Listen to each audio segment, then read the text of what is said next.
ไปอยู่มุมสูงมื้อนี้นะไปเที่ยวไปโลกป่าเบิ่งทิวทัศน์ธรรมชาติอยู่เมืองเวียงทองแขวงบุรีคำไสโอ้สะออนภาพ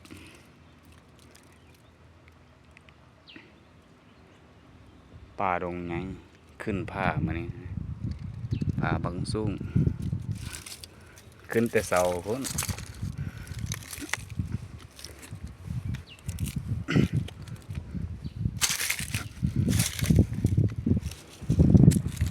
ขนาดเป็นภาพตอนสวยเด้